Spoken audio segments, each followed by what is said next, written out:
Meron pa to sa ilalim. Ayan. Puro gear case. Yung sa ilalim niya, iangat lang natin para di na buksan ng... Hey guys, magandang araw. So, ano tayo? Unboxing tayo ng mga pinamili natin. So, ito hindi ko pa nabuksan. Mga ano to, mga gearbox, pyesa. So, ito, binuksan ko na kasi nangailangan ako ng ano, nasa ilalim yung shafting ng electric fan. So, yung shafting nandoon, pinasok ko na siya shaft. Ito, namili tayo ng ano, ayun o, hose. Nasa ano yata ito, 10 piraso. Yan. 10 pirasong hose. Ano lang naman to, konti lang naman pinamili natin. Ito, belt. Bumili na rin ako ng belt. Ang isang klase lang yung binili ko kasi ito yung mga madalas kong gamitin, sirain. Mga sirain talaga, ganito yung belt ng Eureka Sharp. Ayan, halos parehas lang naman yun, A31, ayan o. Yan, ang brand niya AX. Yun. Bumili ako ano to, 5 piraso. Yan, belt.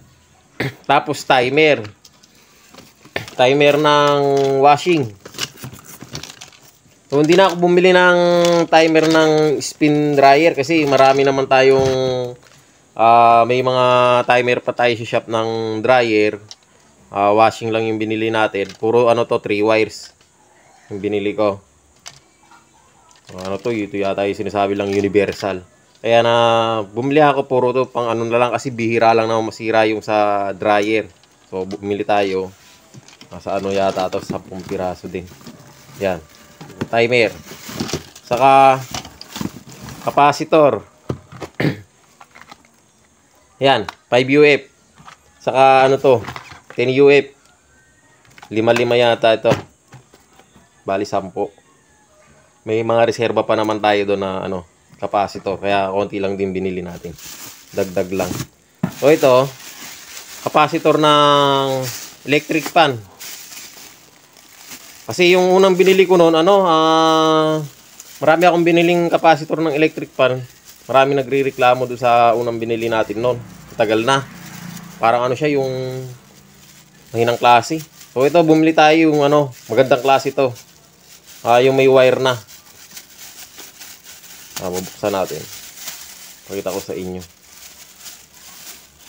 Yung ganitong klase, kasi yung binili ko dati, ano madaling masira. So ito, yan, kaya lang medyo mahal to. 2 UF, saka yung isa 1.5. Halos parehas lang sila ng anong brand. Yan, ito.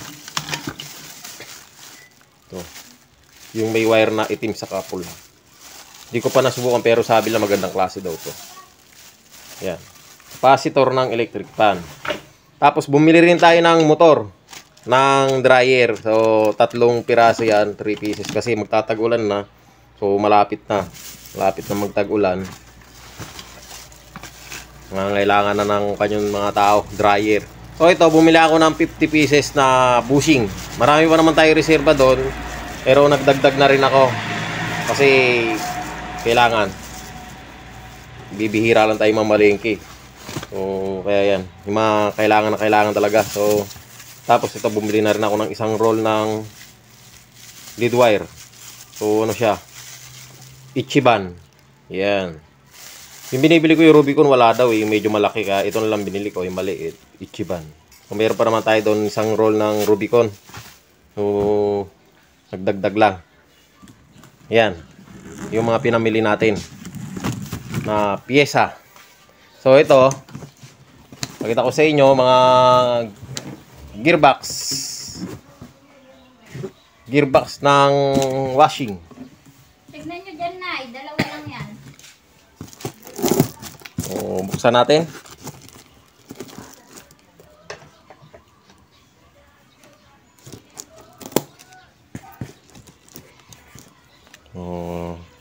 Yan. Tanggalin lang natin yung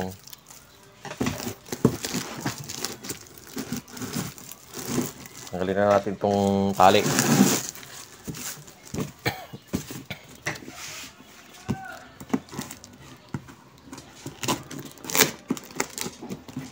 Pinakabalot kasi sinakay natin ito sa bus. Commute lang tayo. Ayan.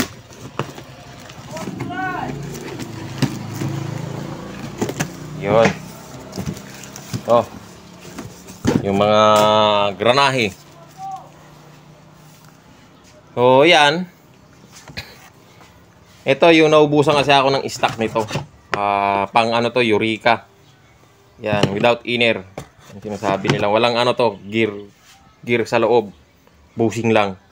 Tapos, ito, pang Union MX. Yung 11 teeth to. Yan. Union. So, 10 piraso. Tapos yung sa ilalim, meron pa to sa ilalim. Yan. Puro gear case. Yung sa ilalim niya, iangat lang natin para di na buksan ng ano, no? Ayan. Yung sa ilalim niya, meron din palang ano dito. Ito.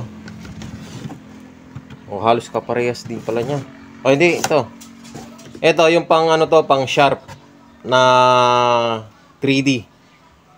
Yung sinasabi lang. Yung malitang gear, pero 10 teeth. Ayan. Kasi, naubusan na ako ng ano. Ito kasi, pwede itong lagyan ng, halimbawa, pulley, pwede mong palitan. Yung malaki, pwede mong i-replace dito. Pang malaking pulley. Yung pang sharp, yun lang naman yung mga ano natin. Ito, puro mga ano to, marami, 10 pieces din yan. So, yun lang naman ang binili natin. Yung bago ano siya, pero MX din, oh. New MX. So, yan. Namili tayo ng mga wala.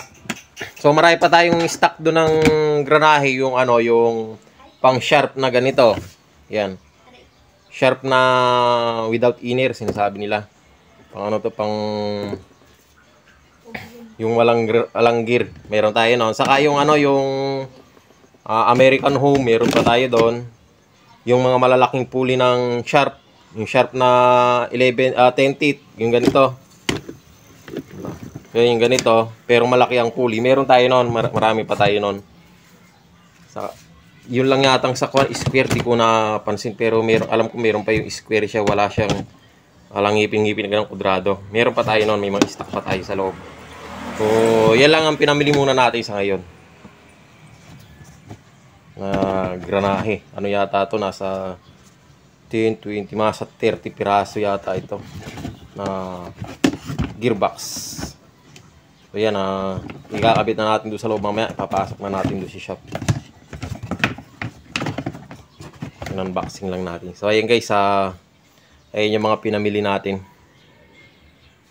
Ayan pa iba. Nakali 2 kahon lang to.